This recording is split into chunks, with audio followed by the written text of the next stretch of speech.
Hi guys! ఈ వీడియోలో మనం ఎస్‌క్యూఎల్ ఇంజెక్షన్ గురించి ఇంకొంచెం ఇన్ డీటెయిల్డ్‌గా వెళ్దాం. సో, ఎస్‌క్యూఎల్ ఇంజెక్షన్ వల్నరబిలిటీని ప్రాపర్‌గా ఎక్స్‌ప్లాయిట్ చేసి డేటా ఎక్స్ట్రాక్ట్ చేయాలి అంటే, సో, డేటాబేస్ స్ట్రక్చర్ అనేది ప్రాపర్‌గా ఐడియా ఉండాలనమాట. సో, డేటాబేసెస్ ఏంటి? దానిలో ఉన్న టేబుల్స్, కాలమ్స్, రోస్ ఇవన్నీ ఏంటి? సో, వీటన్నిటిని ఈ వీడియోలో మనం డీకోడ్ చేద్దాము. ఓకే.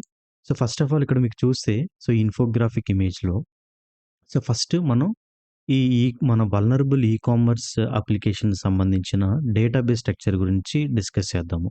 సో, మీరు నెక్స్ట్ వీడియోస్‌లో ఈజీగా రిలేట్ చేసుకోగలుగుతారు. మనం ఎప్పుడైతే ఎస్‌క్యూఎల్ ఇంజెక్షన్ చేసి డేటా ఎక్స్ట్రాక్షన్ చేస్తామో, మీరు ఈజీగా రిలేట్ చేసుకోగలుగుతారు.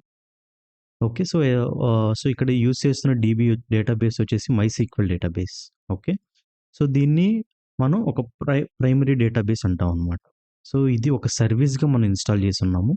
సో, కొన్ని కొన్ని ప్లేసెస్‌లో ఏంటంటే దీన్ని ఒక ఫిజికల్ డేటాబేస్‌గా అంటే దానికంటూ ఒక సెపరేట్ సర్వర్, ఒక సెపరేట్ మిషన్‌ని పెడతారనమాట.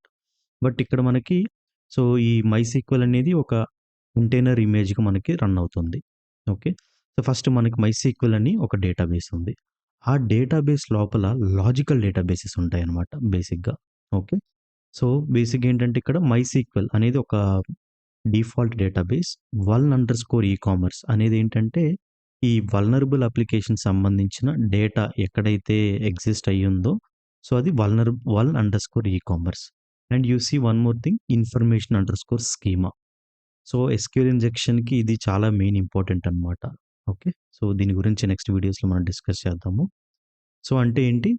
సో, ఒక మైసీక్వెల్ డేటాబేస్ లోపల మనకి లాజికల్ డేటాబేసెస్ ఉంటాయి. Like MySQL, ecommerce and schema. ఈ 2 డిఫాల్ట్ డేటాబేసెస్. ఇది డేటాబేస్ అనేది ఈ పర్టిక్యులర్ అప్లికేషన్‌కి మనం క్రియేట్ చేసిందనమాట మాన్యువల్‌గా. ఓకే. సో, ఈ డేటాబేస్ లోపల ఏంటంటే బేసిక్‌గా టేబుల్స్ ఉంటాయన్నమాట. Okay. So, it is like Excel sheet అనుకోవచ్చు మీరు. ఓకే. సో, ఒక టేబుల్‌ని ఒక ఎక్సెల్ షీట్‌గా రిప్రజెంట్ చేయొచ్చు. ఓకే.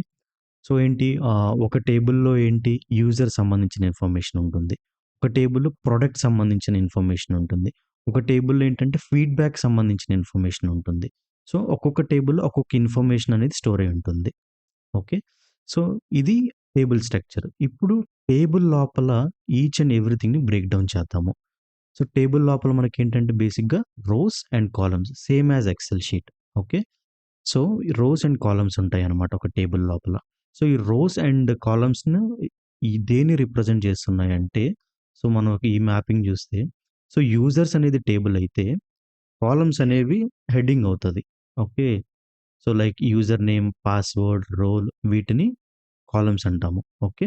లోపలున్న డేటా అంటే specific user name, password, role వీటన్నిటిని మనం రోస్ అంటాం అన్నమాట. ఓకే. సో, దీన్ని ఇంకో ఇన్ఫోగ్రాఫిక్ ఇమేజ్‌తో ఒక క్లారిఫికేషన్‌కొద్దాము. ఓకే. వెరీ సింపుల్‌గా చూస్తే మనం ఇక్కడ యూజర్స్ అనేది టేబుల్ నేమ్ అయింది. సో, కాలమ్స్ అంటే ఏంటి? User ID, user name, password, role వీటన్నిటిని కాలమ్స్ అంటాం అన్నమాట.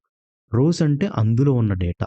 Okay. So, user ID, user name, password ఏదైతే ఉన్నాయో యూజర్ ఐడీ అక్కడ 1 admin, admin@123 role is admin.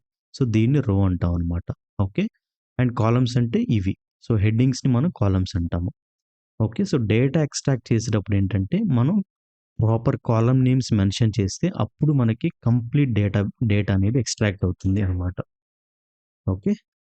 So, that's about the whole database structure. So, ఈ అండర్‌స్టాండింగ్‌తో మనం నెక్స్ట్ వీడియోలో ఎస్‌క్యూఎల్ మ్యాప్‌తో డేటా ఎక్స్ట్రాక్షన్ చేసి చూద్దాము. Okay. Thank you. Thank you for watching.